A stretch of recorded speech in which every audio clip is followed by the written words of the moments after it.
City Environment and Natural Resources Office ug COMELEC Lapu-Lapu subling mipahigayon og Operation Baklas. Kini human subling gipamutangan og mga campaign materials ang mga dapit sa dakbayan nga nahawanan na unta atol sa regionwide Operation Baklas niadtong Pebrero 11.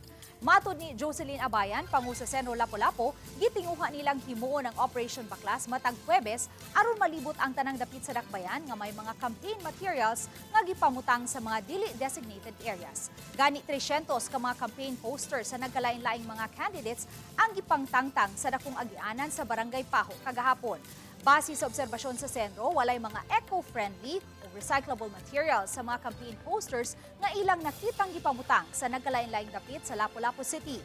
Ang COMELEC una nang mipahibaw nga higpit nga gili ang paggamit og mga non-biodegradable materials sa mga campaign posters sa mga kandidato.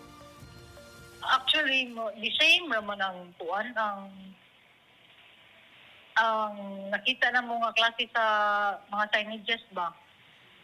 Pero hopefully mo comply gud sila niya with coordination dito sa COMELEC kung sa gyud nga klase nga kuan ang ilang gamiton.